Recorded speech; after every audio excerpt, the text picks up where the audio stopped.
All right, welcome everybody. Please have a seat. Please wear your mask. Please be as distant as possible unless you're in a little social pod. And sit back and enjoy the show. How's that? Tonight's a special meeting for November 30th. And it was really going to be dedicated to the management of our urban forest here in the village of Rhinebeck. So we're going to have a lot of discussion, a lot of update, a lot of information. I'm so happy everybody is interested in this topic to come out on this chilly November evening and share it with us. We do have a small order of business ahead of that we're going to take care of, and then we'll get right into the main subject. So with that, I'd like everybody to stand for the Pledge of Allegiance, please. I pledge allegiance to the flag of the United States of America and to the republic for which it stands, one nation, under God, indivisible, with liberty and justice for all.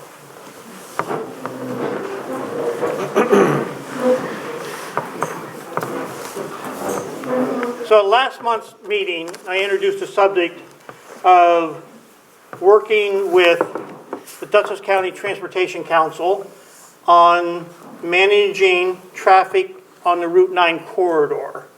And that really, there's a culmination of events happening here. One of the major events that precipitated this is we got notification that the bridge over the Landsman Kill is due to be replaced in 2023.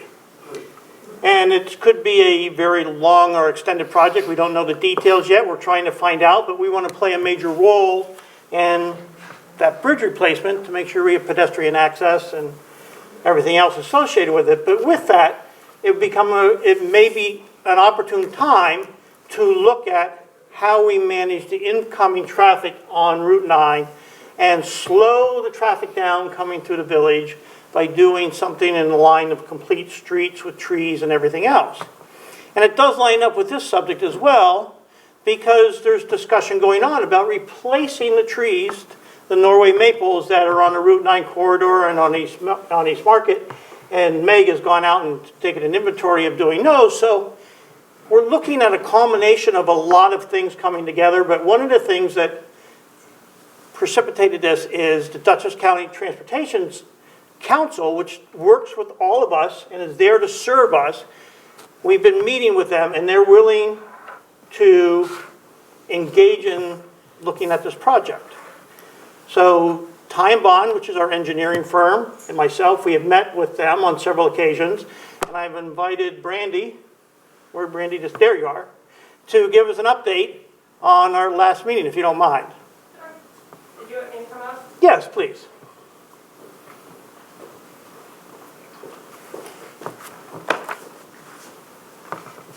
Good evening, everyone. I'm Brandy Nelson. I'm a project manager and an engineer with Ty & Bond. We're fortunate to work with the village on a number of different fronts. As Gary said, we have been looking consistent with the village's plan to improve walkability throughout the village, at the possibility of doing a corridor study from the south end of the village up through the north end of the village near the hospital. To try to incorporate a number of different things. Some of the objectives that come out of the Climate Smart Communities program to provide alternatives to fossil fuel-based transportation, so improving walkability and bikeability. Those have been long-standing goals here in the village for a number of years, and the village has a number of planning documents that support that. And so, as the mayor said, Dutchess County Transportation Council just put out a call for planning studies, so applications. So they're taking them in from a number of different communities. And as of today, the village has submitted an application to have a corridor study done through the Route 9 corridor with a focus on the gateways at the north and south end of the village. To bring features such as complete streets, improved bike and pedestrian access, but also the concept of green streets, which includes trees, tree lawns, and hopefully some drainage infrastructure that can help manage some of the flooding that we sometimes see at those intersections. So That has been submitted. Mark DeBald, who's the director of the Transportation Council, said that they'll be reviewing that, and hopefully in 6 or so weeks, we'll know where we stand as far as that study, and then we'll proceed from there. One element that we do need for that application is a resolution from the trustees supporting the application. And so that'd be great if you guys are in a position to entertain that, and then we would submit that down to the county. I didn't know if the trustees had any questions about any of the particulars, but basically what the county said that they could do is they would facilitate a public engagement process to do some visioning on what that corridor should look like. The county is focused on issues such as reliability, so improving the movement of different types of transportation through that corridor, slowing speeds down, providing for what's called multimodal, so that's your pedestrians, your cars, and your vehicles, and your bicycles, and also providing for resiliency, like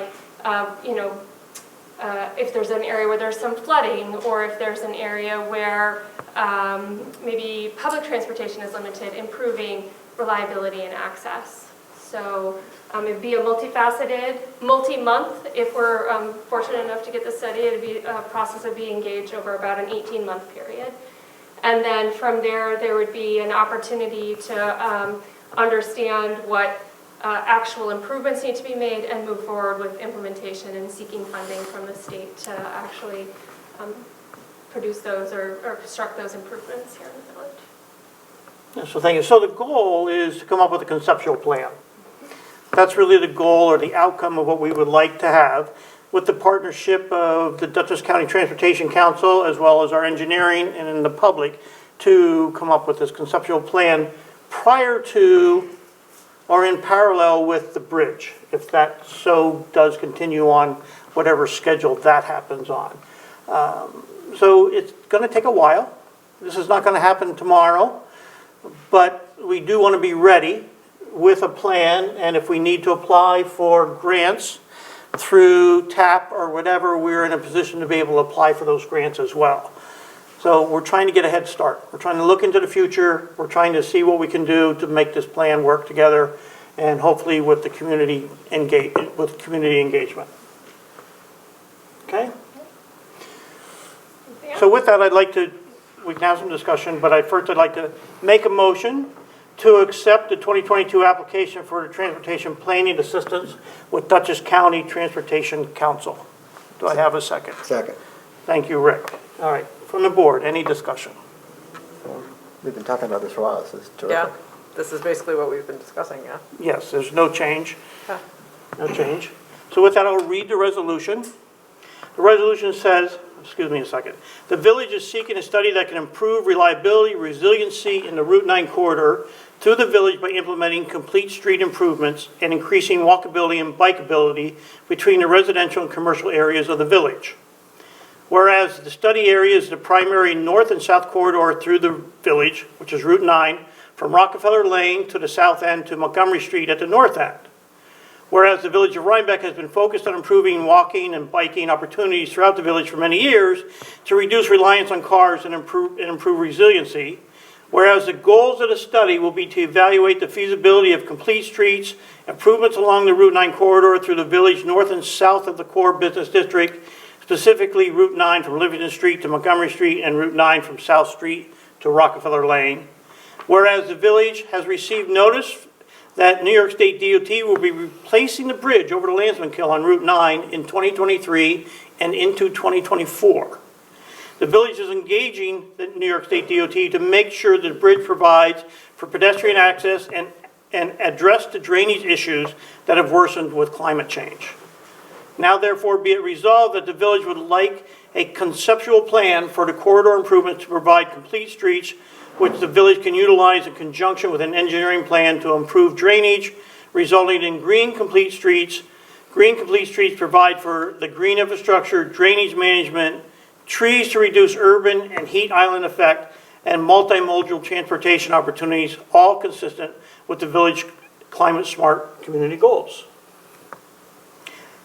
So now therefore be it resolved that the application to the Dutchess County Transportation Council for the above referenced activity is approved and the submission of the application to the Dutchess County Transportation Council is authorized.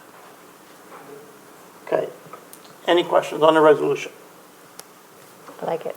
Nope. Okay. I'm going to call for a vote by raise of hand and say aye to submit this to Dutchess County Transportation Cycle tomorrow. All in favor say aye. Aye. Aye. So carried. Very good. You're all so excited, I can tell. All right, on to the next subject, which is really Andrew. Andrew's over here. Yes. I'm going to turn it over to Rick to kick this off. Okay.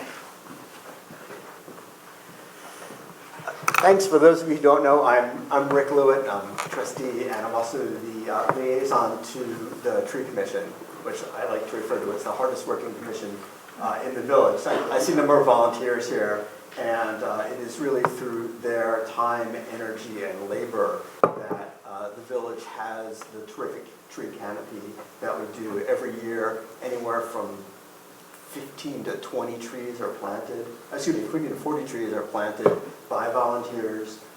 This has been going on for almost 20 years now, and it makes a measurable difference in Not nearly that long. no, that's all right. 11 years, right? I'm sorry. 11 years. 11 years. And it really makes a measurable difference in our village. Everybody here wants a walkable, comfortable village that we can feel proud of, that looks beautiful, and our treescape is really an essential part of that. So I want to thank everybody for attending. This began in the fall of 2019 when the village commissioned a survey by the Davie Resource Group to survey village street trees and create a management plan for the trees. Now this survey and management plan would not have been possible without a grant from the Frost Foundation. So we all owe the Frost Foundation a big thank you. And one of the important factors in the Frost Foundation's decision-making was that we can use this management plan and this inventory to actually go out and leverage potential state grants, set up a plan, and continue to really improve our streets as best we can. So after that, it's been a while. We had the COVID. It took us a while to get this presentation together. But we have here Andrew Ullman from the Davie Resource Group.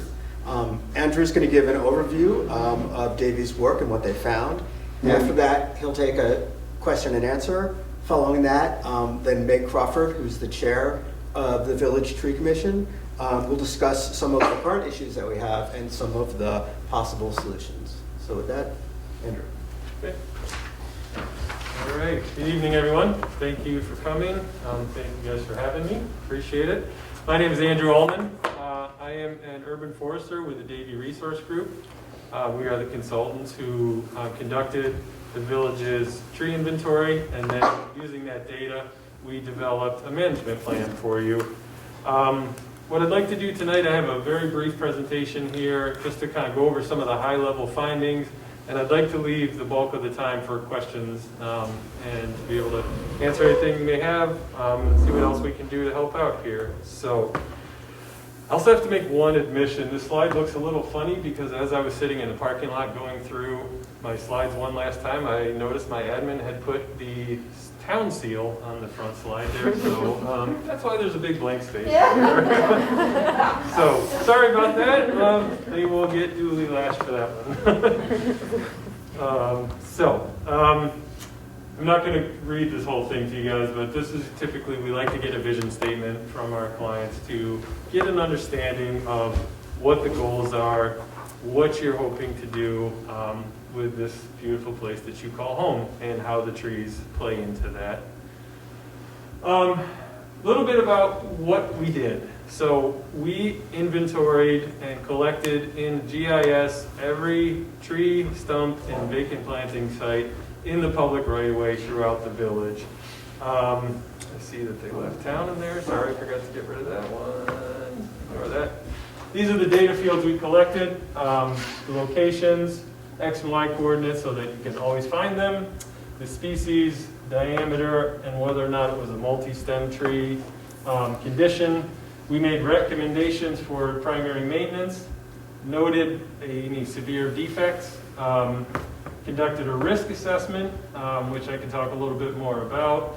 Then we noted residual risk with the assumption that anything we noted during the risk assessment was mitigated. Then we noted whether or not we recommended further inspection. What that means is during a risk assessment, we do what's called a level 2 assessment, which is a 360-degree walk around the tree, looking at basically all the above ground parts that we can see. When it gets elevated, when we recommend further inspection, is if a tree has a significant cavity, some type of defect that can't be assessed just by looking at it or sounding it with a hammer. We noted overhead utilities and then an approximate age of each of the trees that we inventoried. This is some of the high-level findings. We inventoried 2,706 sites, a large number of which were trees, yay village. Very few stumps comparatively, and a decent number of vacant planting sites. 62 species in genera, which is the next level up. I don't want to get too nerdy with scientific nomenclature here, but I could talk about this stuff all night. I won't. So the reason that's important, though, is because diversity in your urban or community forest is critical. I think there are enough of us in this room who may remember the days of the American elm trees when they were over every street that we traveled down, and now they're almost all gone. Those were replaced in many cases with Norway maples, which we will find was found in fair abundance here in the village. Not an unusual circumstance. As I mentioned, when the elms started coming down, that was the common tree, the most common tree to replace them with. And unfortunately for us urban foresters, it takes decades to learn our lessons because trees are on a different timeline than we are.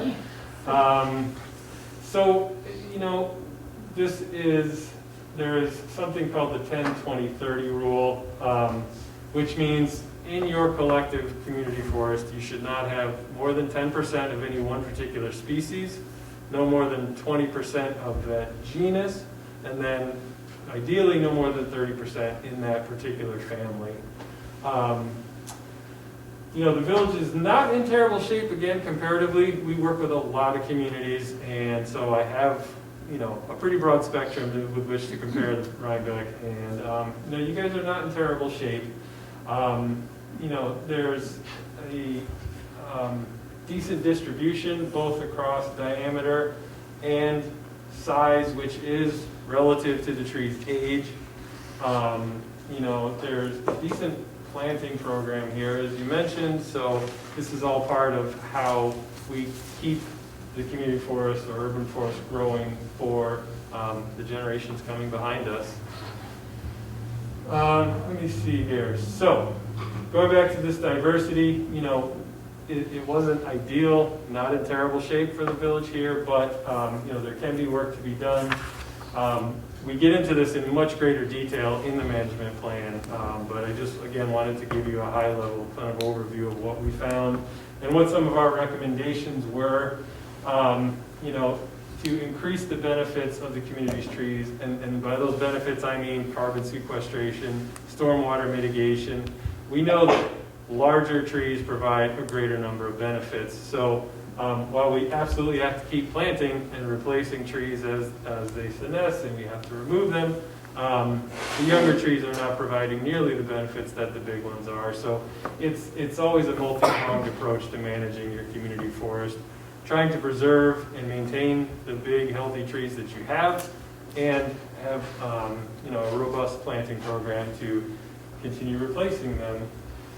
So as part of the plan, we provided a list of recommended species based on the data we found to help with this diversification and to try and protect Rhinebeck's urban forest from invasive pests and diseases that unfortunately seem to be coming more and more every day. We found, as most of you probably know, we're not a ton of overhead wire conflicts here. Typically when we see planting going on under wires, as I mentioned earlier, it takes us decades to learn our lessons. You've probably all seen those trees that have been mutilated by the power company. So instead of continuing to do that over and over again, we often recommend planting smaller trees that will stay below the wires, still provide benefits, but don't have to undergo that, what I call mutilation. Let's see. We went through and assessed all the priority maintenance needs, which you'll see here. This is where I want to talk a little bit more about the risk assessment. Thankfully, the village had 0 extreme risk trees. As you can imagine, that's exactly what it sounds like. The worst on the end of the spectrum in terms of the risk rating. A risk rating is derived by assessing a part of the tree, how likely it is to fail, what it's going to hit if it does fail, and what the consequences of those are going to be. So, on the milder end, a tree falling in a field, who cares, right? Versus a tree over a playground, a very busy sidewalk, a shopping district, those kinds of things. Also, a comparatively low number of high-risk trees out of the, remember, 2,700 that we, sites that we inventoried. So what that tells me is while there is some work to do, village's trees are in pretty darn good shape comparatively. This leads, having this inventory done, what this allows the village to do is shift from what is a reactionary management, if you want to call it that. Hey, a tree fell, get somebody over there, let's go deal with it, to a more proactive approach. Now you know where all of your trees are, what condition they're in, which trees need the work, and you're able to prioritize them so that you can maximize the efficiency and effectiveness of the budget that you do have. And what we often recommend is that if you get on an inspection cycle of 1/5 of the village each year. Again, God, this pains me every time I look at the town. I'm so sorry about that.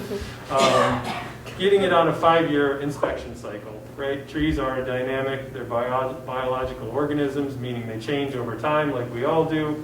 Having them on a routine inspection cycle is ideally the way to determine any changes in condition, any new sort of defects, cavities, things that need to be monitored. Because when you do an inventory, it's a snapshot in time. You're capturing the condition of the tree at the time it was assessed.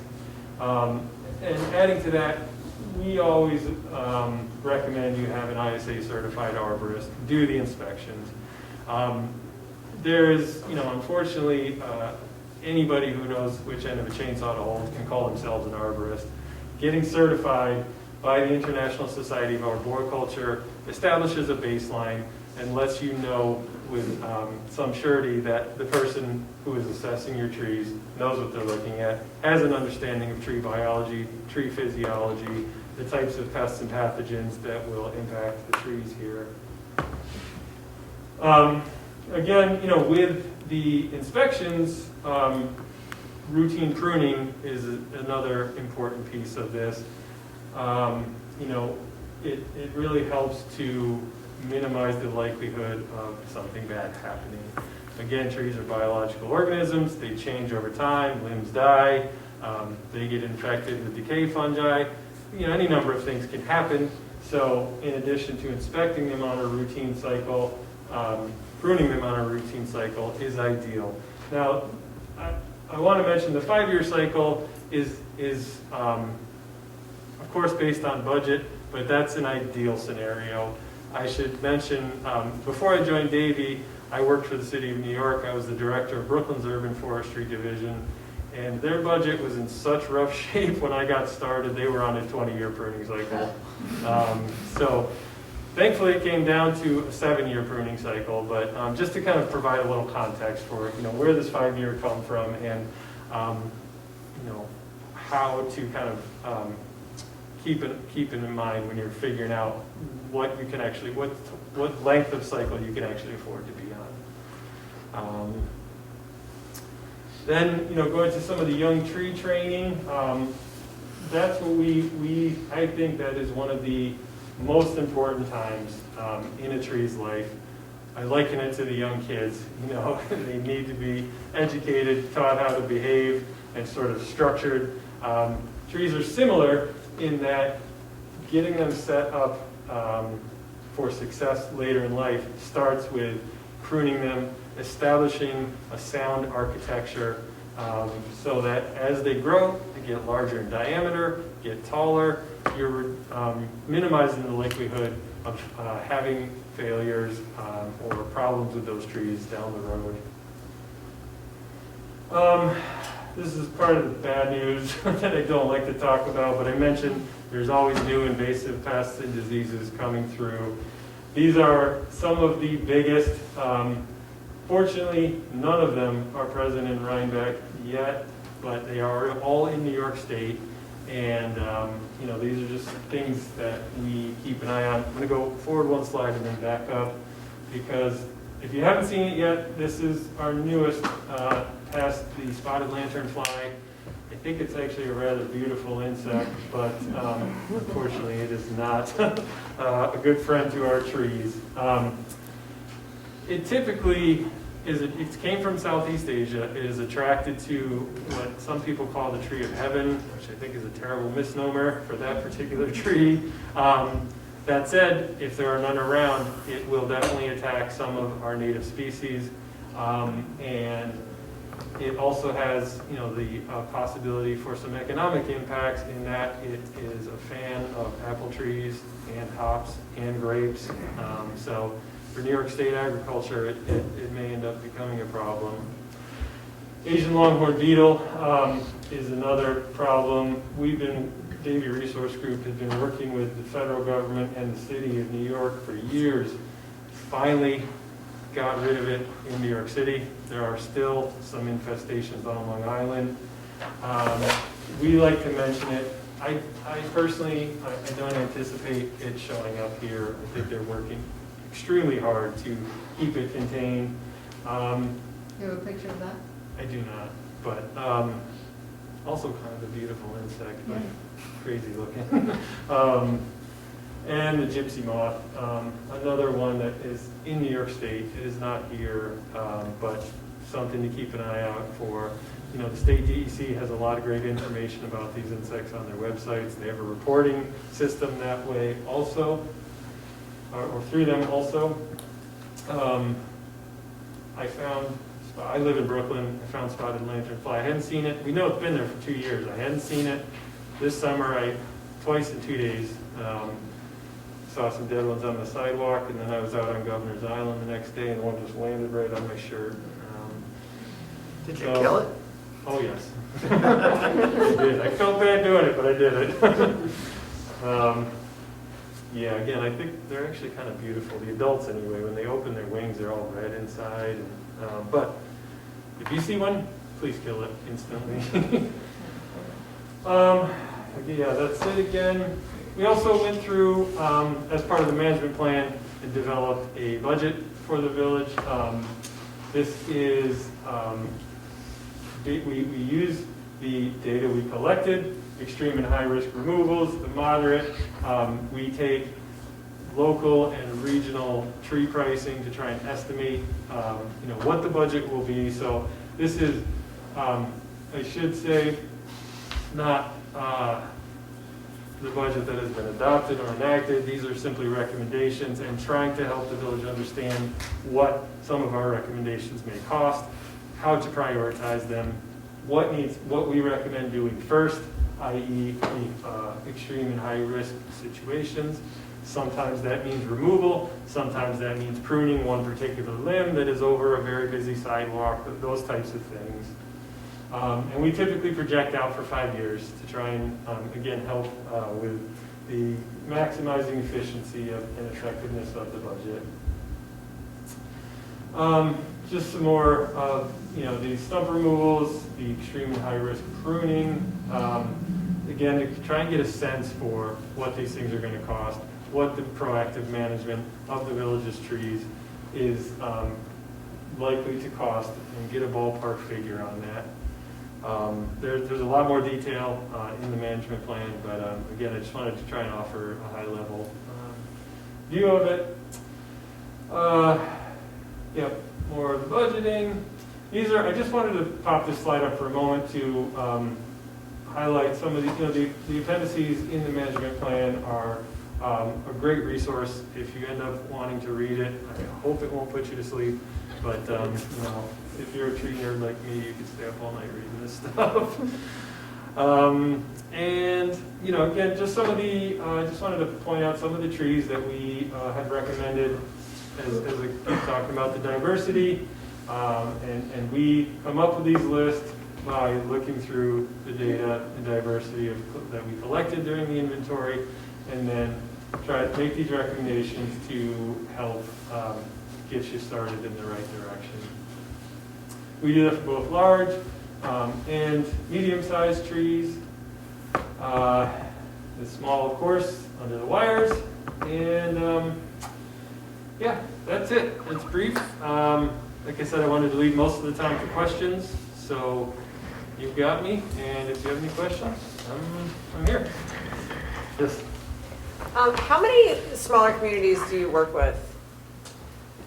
How many? Well, I mean, like, do you usually work with smaller communities? I'm about to ask you a follow-up question. Yes. Yeah. Yep. In your experience, who's responsible for street trees? Good question. It does vary from community to community. What I find most commonly is that property owners are responsible for the sidewalks and the municipality is responsible for the trees. But I say that, they're also everything in between. Yes. So I get that. it's, it can be, there are a lot of scenarios there. Right. In your experience, sorry, Ooh, just yeah. a quick follow-up. In your experience, in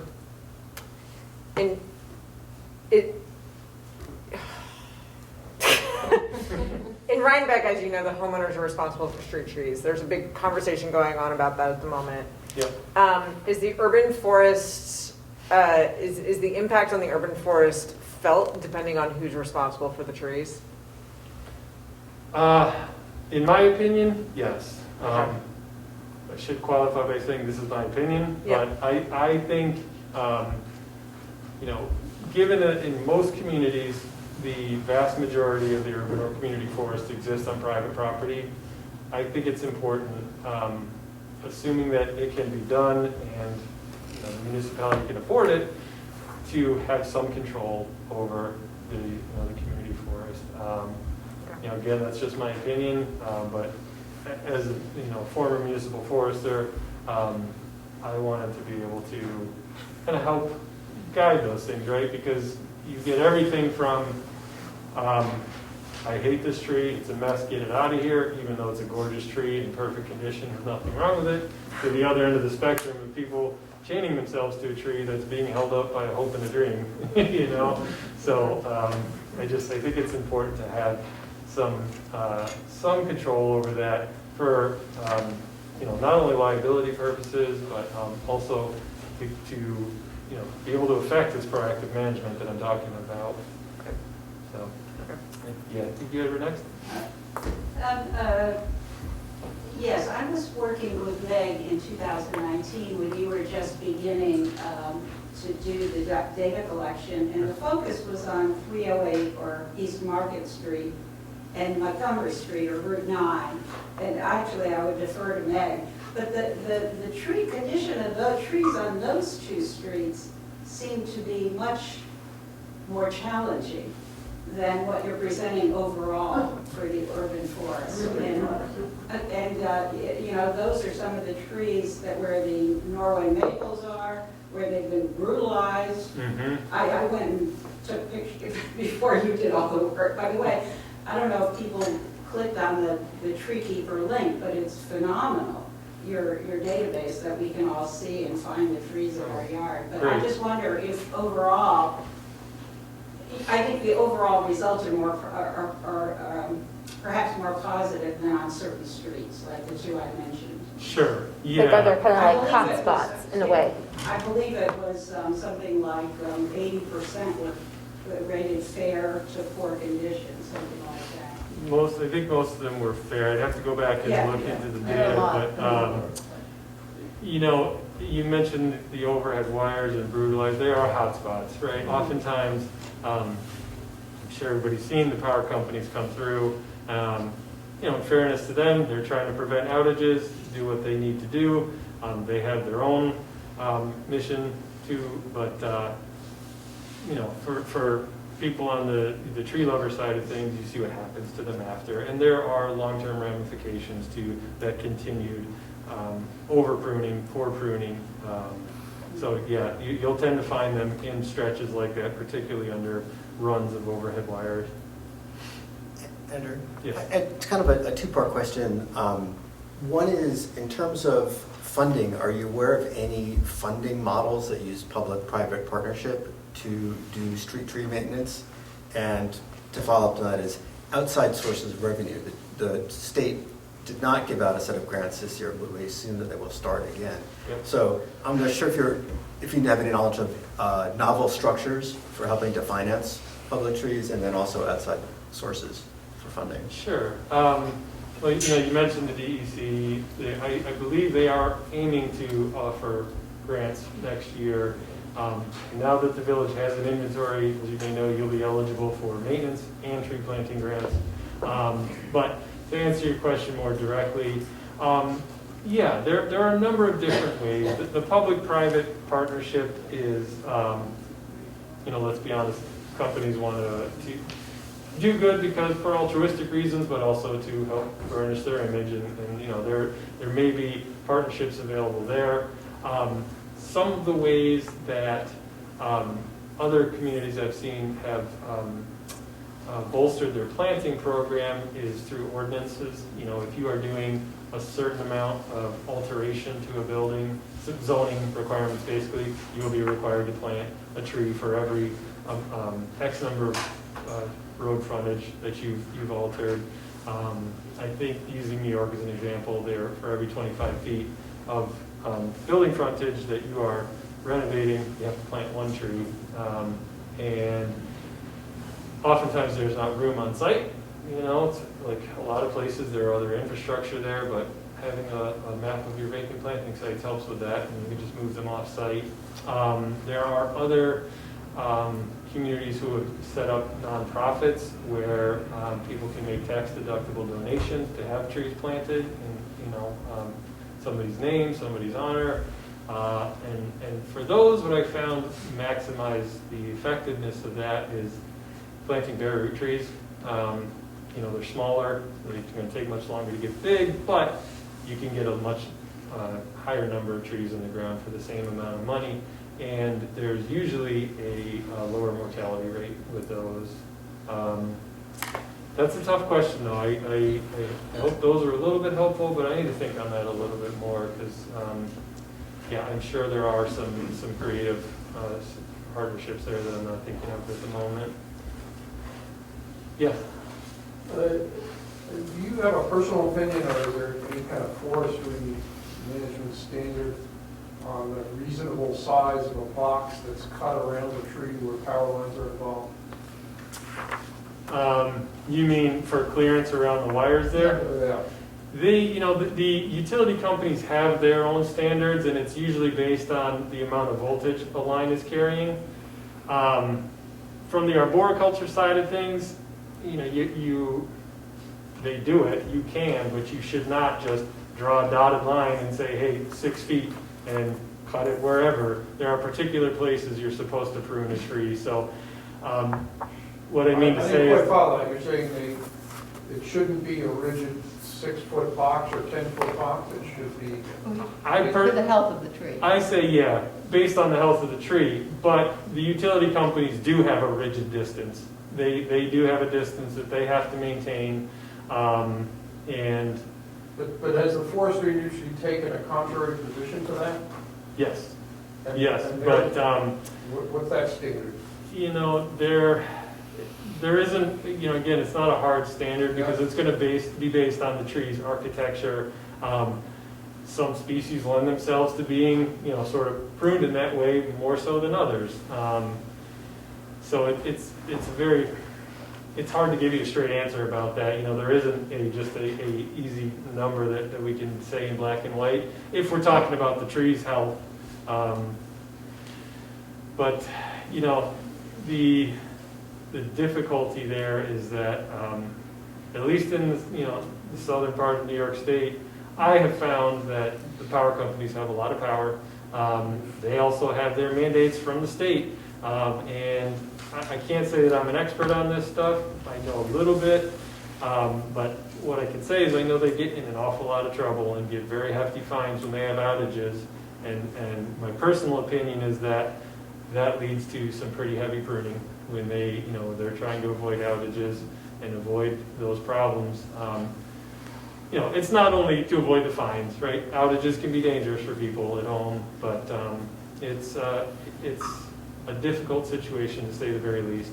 You know, I had when they last did, well, they did cutting this year, they'd already done a lot of the severe cutting 5 or 6 years ago, but they insisted, I think, if my memory serves me, on a 10 by 10 box, but I had heard that California standards were 6 by 6. Do you have any, have you heard regional standards that are smaller than 10 by 10?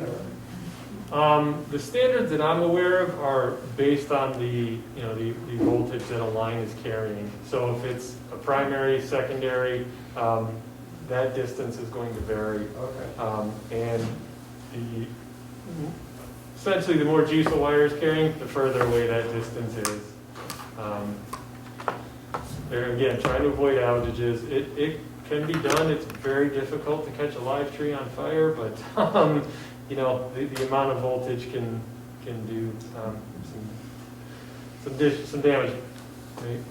Yes. The Central Hudson has 3 feet from the lines on both sides, so it's approx 6.5 feet. Is there Well, I believe they worked to a 10-foot standard when they did the cutting on Route 9 5 or 6 years ago. Yeah, those are trunk lines, those are big, Yeah. heavy. Those are probably primaries. They only had 6. And we did ask at one point for them to be forthcoming with how many actual outages they'd had in the village as a result of trees falling. They wouldn't give us the data. Water under the bridge. Yeah. I have an unrelated question. Sure. Do you have a percentage of the native species that we have in the village? Not offhand, but yes, because we have a list of every tree that we collected, and you can easily figure that out with the Tree Keeper system, the software. If you're having trouble with that, you guys, please feel free to let me know, and I can pull that together. So, short answer is yes. I don't have it right now, but we can get that easily. Yep. Anybody else? No? Okay. Well, thank you. Oh, yes. So are there any examples of communities that come close to ideal to the balance of where we can potentially do a showcase of that when promoting the opportunities we have here to change things?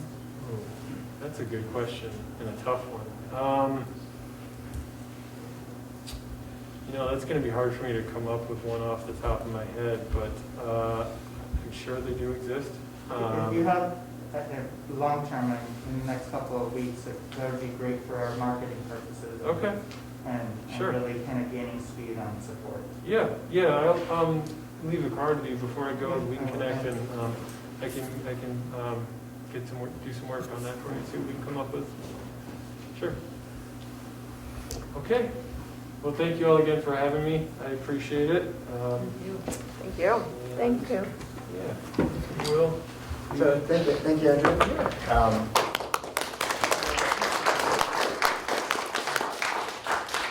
So at this this point, I'd like to bring forward the chair of the Tree Commission, Meg Crawford, and she would like to discuss some other issues really about our long-term management and some specific issues and problems that we need to be looking at in the short run.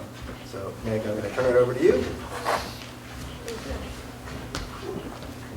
Thank you, Andrew, so much. I think for me, as well as everybody here, I had seen the management plan quite a while ago, but it was certainly nice to be brought up to speed again with it.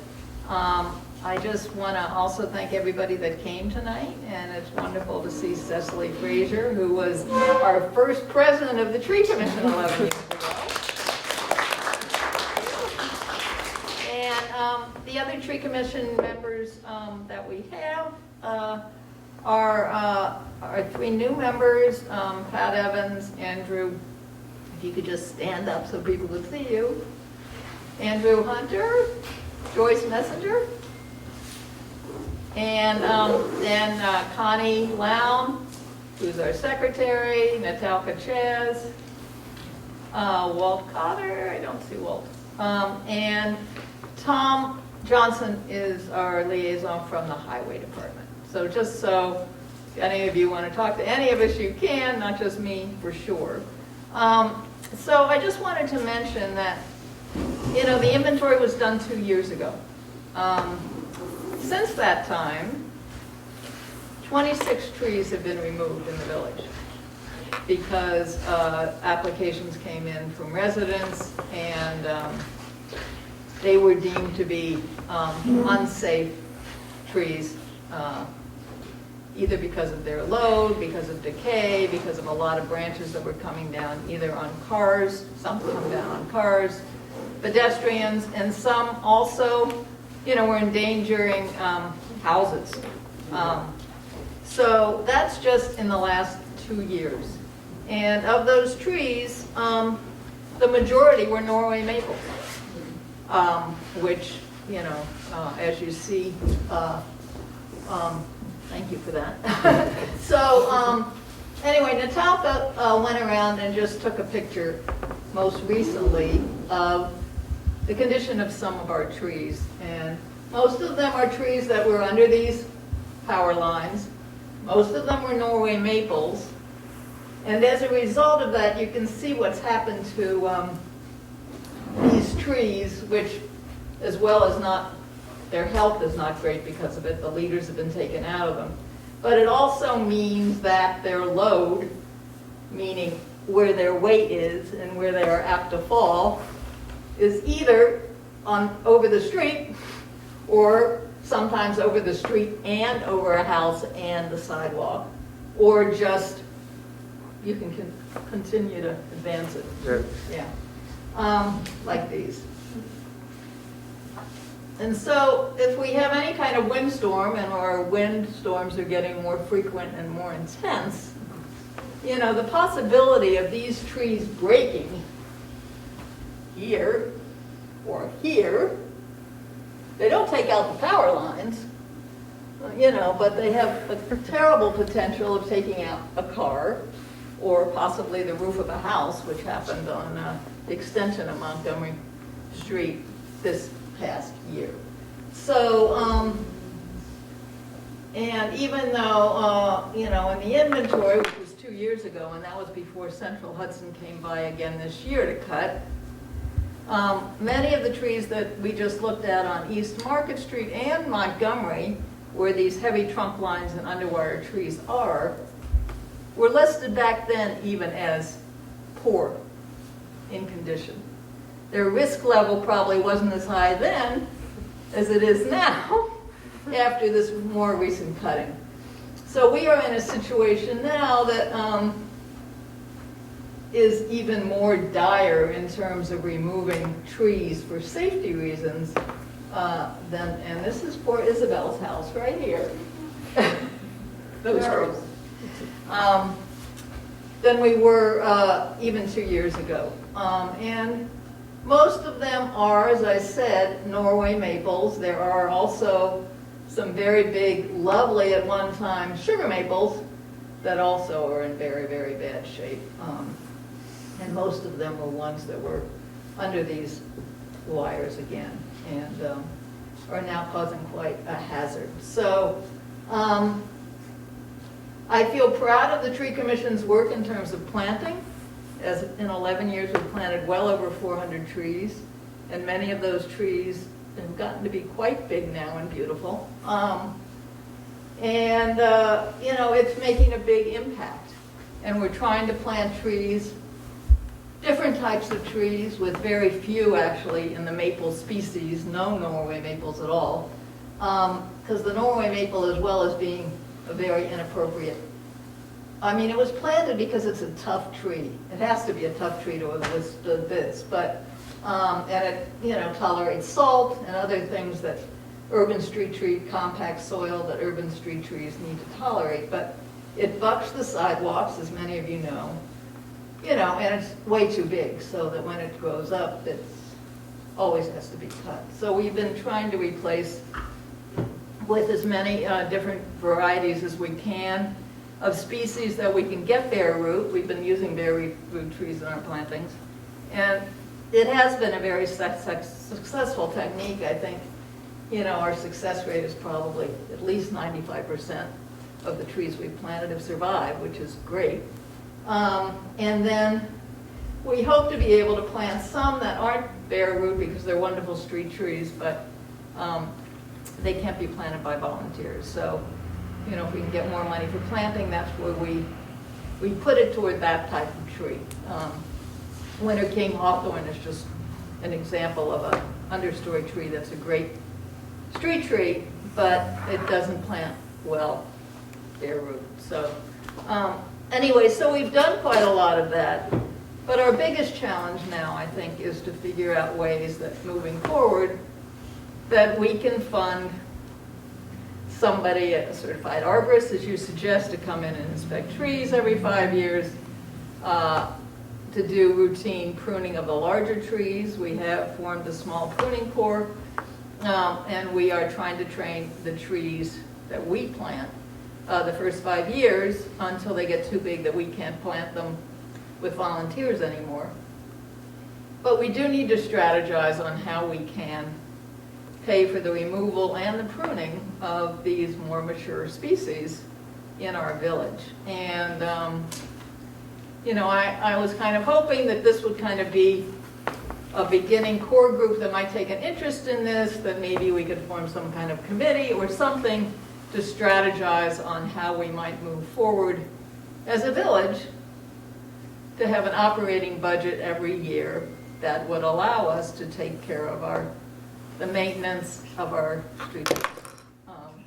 I think we've created a budget, pretty, good budget for, as I said, the planting of these trees, and $5,000 every year can plant 40 trees for us with our volunteer staff. But initially we're going to have, until we get things more stabilized, we're going to have a much heftier budget to take care of the trees that need to be removed and pruned. So, whether it's public-private partnerships, whether it's granting opportunities, which I hope that the state comes through with the DEC with another big grant where we can apply for, a maintenance, to try to get rid of these hazardous trees and to prune, both pruning and removal. That would be wonderful. And maybe there are other grants out there too that we can get for the beginning, particularly along the major corridors, East Market Street into town and Montgomery, where there's more traffic, but also where the majority, unfortunately, I think, of these Norway maples exist, and that we need to replace with other species. The other tack that we started, and the village board amended our ordinance to allow for this, was the benefits of shade trees to a town, larger trees, is much, much greater than the beautiful small trees that we're able and have to plant under wires. So in order to increase that population of large trees, they passed an ordinance that would allow us to plant in people's lawns so they're out of the way of the wires. It gives them a much bigger lawn space so that they can mature to their proper height. And we have, begun to do that wherever possible. We have asked people if we could plant in what we're calling the brow, beyond the right-of-way. It's still, is to the advantage of everybody in the village, but we're not under the wires, we're not affecting the sidewalks, and we're allowing, majestic oaks, or catalpas, or metasequoias, all these beautiful big trees that could be planted if they have the space to grow. So, I thank the village board for having passed that ordinance. And I also thank all the residents that have allowed us to plant in those areas, because those are the trees that will last there 75, 100 years versus a cherry tree that'll last 20 or 30 at best. So, that's a great thing. And if you know anybody that has a big lawn space, try to encourage them to allow us to do that. We do. We go around, ask people if they will take trees in their lawn instead of in the little 2 to 3 foot median.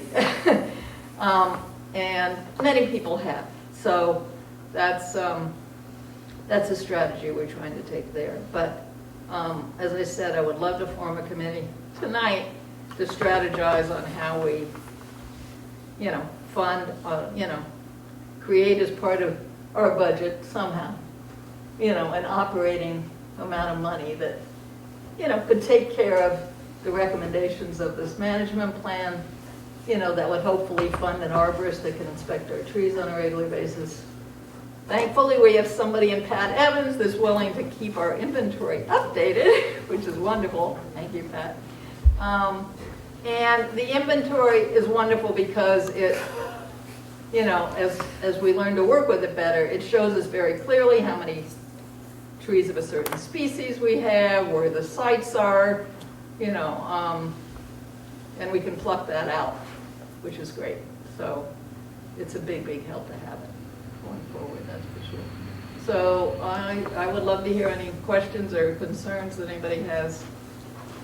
The audience. Yes? Regarding the slide you had showed, the Norway maples, that look so dangerous. Is there a plan to remove them, or are we just waiting for something to happen? Well, we're hoping this spring, to work on East Market Street. A lot of these are on East Market. There are also a lot on Montgomery. Whether we do Montgomery next year, or whether we maybe try to wait until there's a plan for the Montgomery corridor. But what I would like to do on Montgomery, even before that happens, is to plant in the brow there, because there are lots of lawns on Montgomery Street where that would be possible. And then, but on East Market, we're hoping to get, if we can, some money to remove the trees on East Market that are so dangerous, and we plant that street in the spring. Isabel. The trees in front of my residence on East Market are not on private property. No. They're on state property. And I've tried the last couple of years, I've called the state has come out, but the state says we only remove a tree if it presents an imminent hazard to public safety. They did advise, at that time there were limbs that very much jeopardized my neighbor's house, Dorothy Barrett's house, and they said that because that was over private property, we could apply for the removal, and we did apply, we jointly did that. Her house was, it was very serious, and a limb did graze the facade of my house. Right. But they're state trees.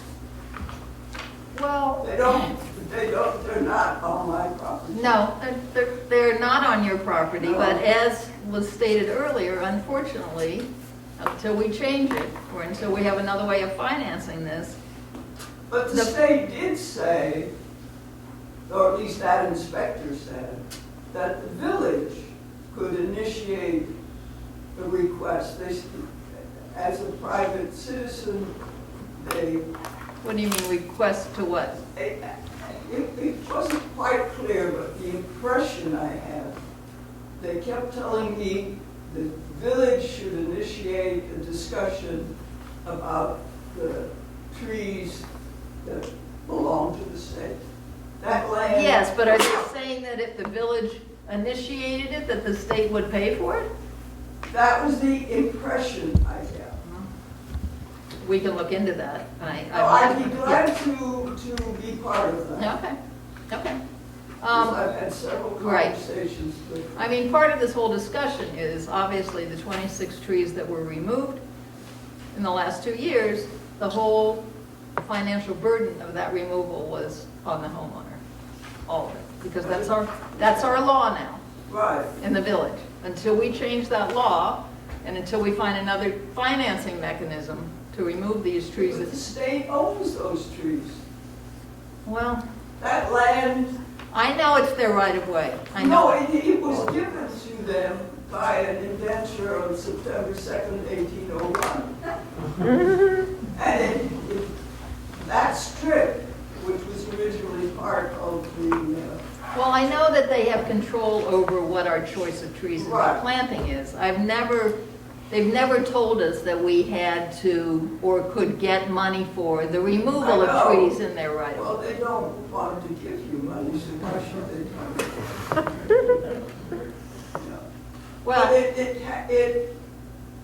do you know whether do you have any experience with that, Andrew, in terms of the state paying for trees that are on state roads, along state roads, the removal there? They clearly told me they would.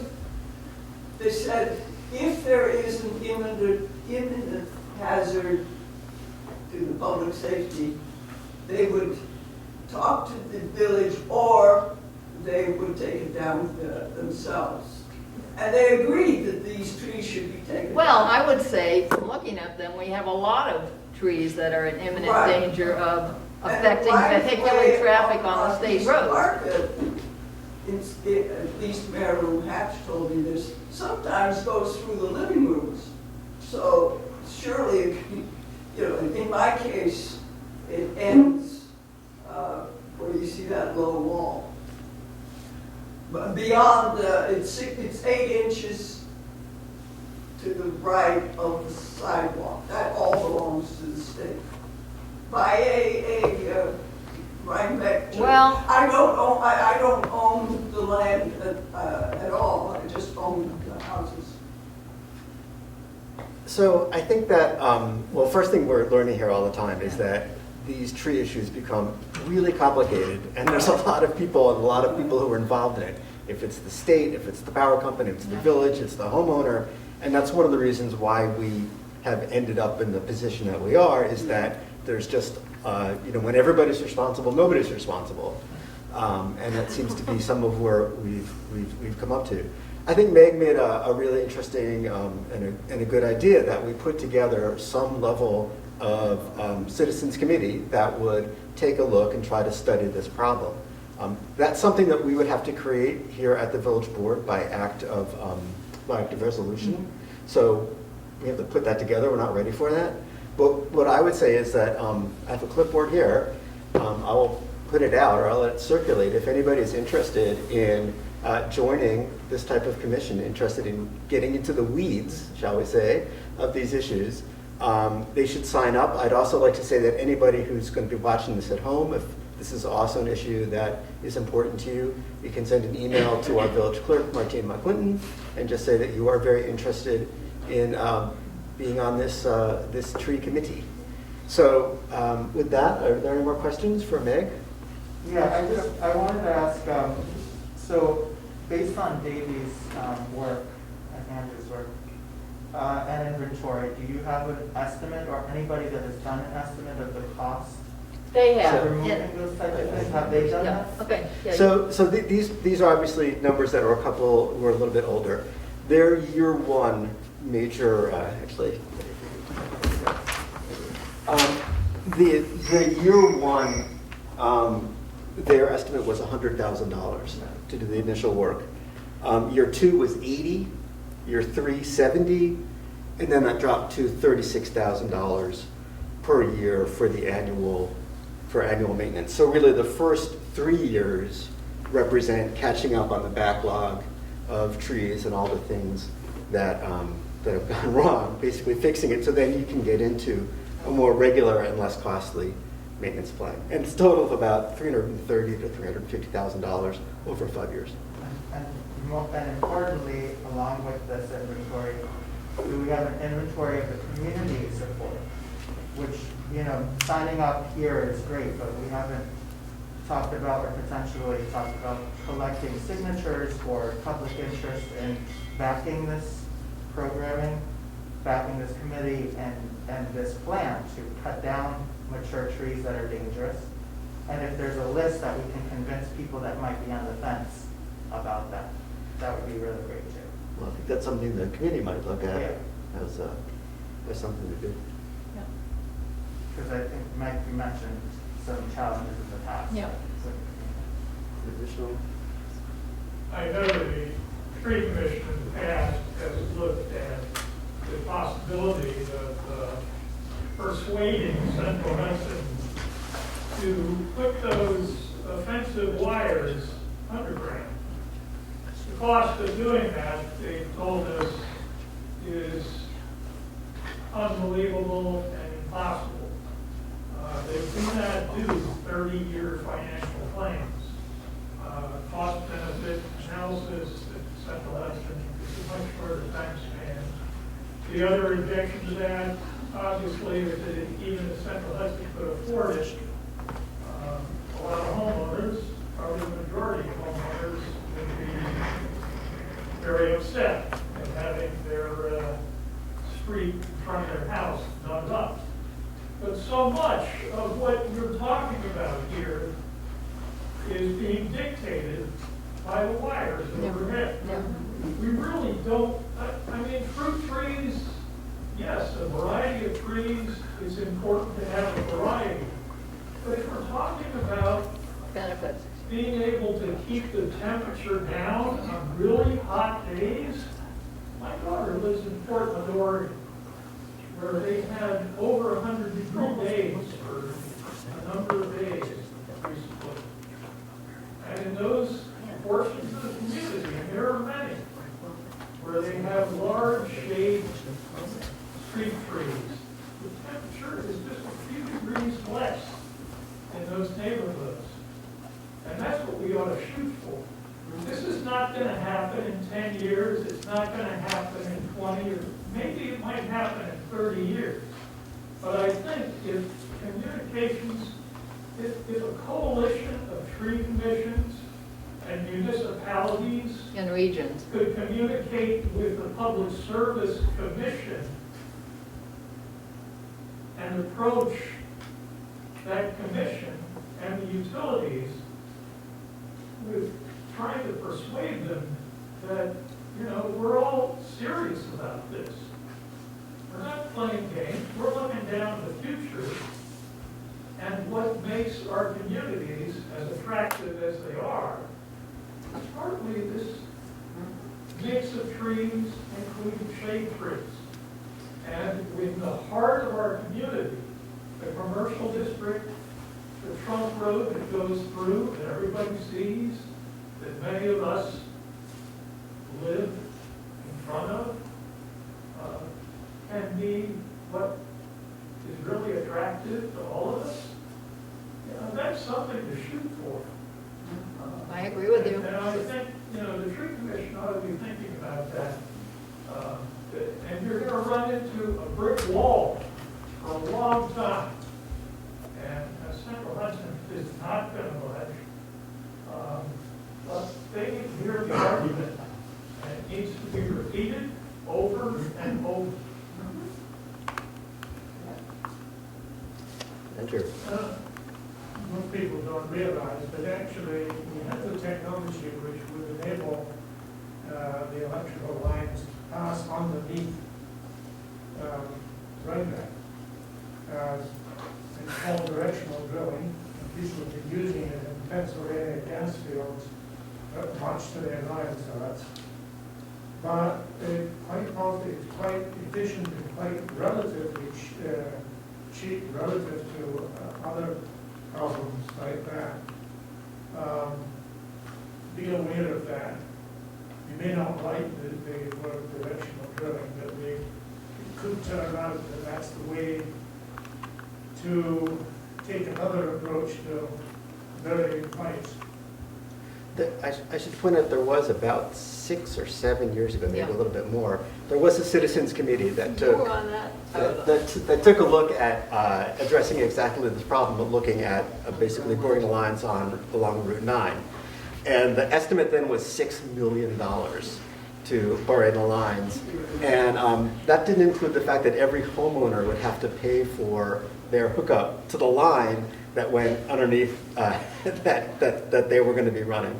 So while we have a very long, there's a long horizon, it would be nice to get these things done. I think that one of the successes of the Tree Commission is that it is direct action. It's very, very satisfying twice a year to go out on a Saturday morning, plant, grab a shovel and a rake, and move some dirt and plant a tree, stake that tree out, go by that tree for the next couple of years, watch it grow. And I do think that for the Tree Commission, that direct action is something that it's done phenomenally well over the years and has been one of the keys to its success. So while there may be some questions about longer term actions, I would not put that in the bailiwick of the Tree Commission, because the mandate here really is to plant and help maintain the urban forest now as it is. So, we have an additional question. It's not a question, it's just a comment. I think that we can walk and chew gum. Could I do think both. we should be looking at that long-term horizon, not just for the trees, but everyone on South Street now has 2 telephone poles because of the utilities. And that certainly isn't aesthetically pleasing, number one. And we still have outages all the time because this stuff is above ground. There's all kinds of reasons we should be doing it, and the Tree Commission can contribute to the pressure put on utilities. And when you talk to the utilities about the second telephone pole that they just installed, and when do they take the first one out, they'll tell you there's no money in it for them. Okay? So, you know, really, I think all of us should be banding together on different levels to achieve these longer-term goals. So, I couldn't agree with you. Certainly good to work together. So Linda, I want to address that second pole because that bothers me a lot. And I've been in contact with the utility company, and the issue is the utility company and the cable company, right, who are sharing poles. So the utility company may along and put in a new pole and move their wires, but they're not allowed to move the cable wires. So they put in an order to the cable company to move the wire, which basically just sits on a desk somewhere because the cable company really had no desire to move the wire. It's only the utility company that wanted to do it. And therefore, since the cable company is the last one, it's their responsibility to remove the pole, not the utility company's responsibility. So you could call Victor, because I've been calling him and telling him we got to get rid of these double poles and someplace triple poles that exist here in the village of Rhinebeck, and that they need to put pressure on the cable company to come back and do their job and move the pole. All right? I had this discussion. I know. Yeah, so, yeah, they're all just passing the buck. And we, the village, are going to be faced with it because we have one on the corner of South and Parsonage Street that we have a blinking red light on. Well, we have to fix that blinking red light. We are now going to be the last ones hooked to that pole. And guess who's going to be responsible for moving it? The village, because we're the last ones on the pole. Right? It's a domino effect. And you know, it's extremely frustrating because, as Mike said, you're going to run into a wall, and you're going to run into this wall constantly, and you just got to keep fighting the fight. You know, 6 years ago, we did that power line study. The study is available downstairs on file. I'm sure we could find it again and dust it off, and you can see where we looked at directional drilling 6 years ago. It's not new. We looked at trying to do that. We tried to get the utility company to do it.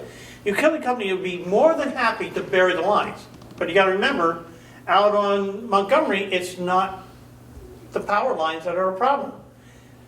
Their communication wires on the east side. It's not their wire that they need to bury. It's their, that's another company. So you gotta not only talk to your utility company, you gotta talk to the cable company, which you gotta talk to, you know, Spectrum and Frontier, and, you know, you gotta get, you're just gonna line up out the door.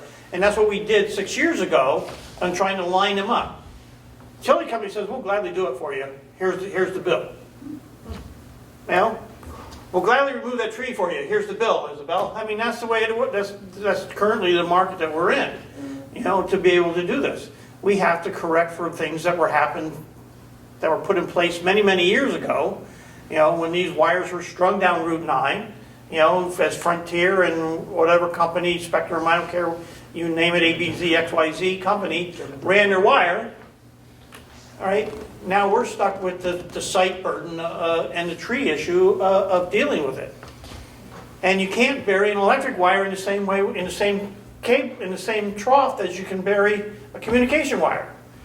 And so there was no cost. We wanted to do this when we did the water project.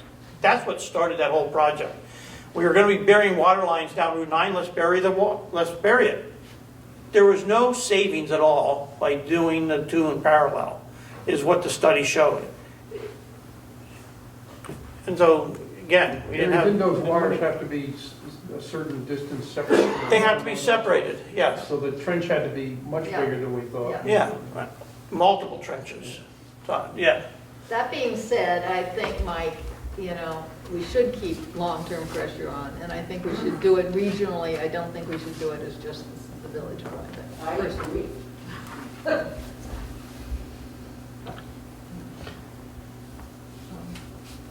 Okay, are there any additional questions or comments at this time?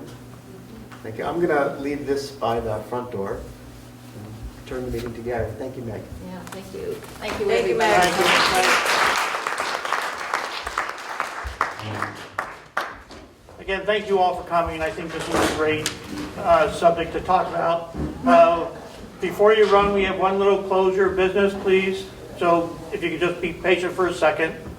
I'd like to make a motion that we close Village Hall early on December 16th, 2021. Do I have a second? Second. Second. Martina, we're closing it for, I forget the reason now. Staff is going out. Yeah, that's just Christmas luncheon, sorry. Okay. Yes. So it's a tradition every year, the staff goes out for lunch. All right. So I have a second. Lydia, second. All in favor, say aye. Aye. I'd like to make a motion to adjourn the meeting on November 30th at 7:22. Do I have a second? Second. Thank you, Rick. All in favor, say aye. Aye. Thank you all for coming. Please be safe. Have a safe holiday. Practice safety whenever possible. If you're not vaccinated and you wish to get vaccinated, please get vaccinated. If you're fully vaccinated, please get your booster shot if you can. And be safe out there. Thank you.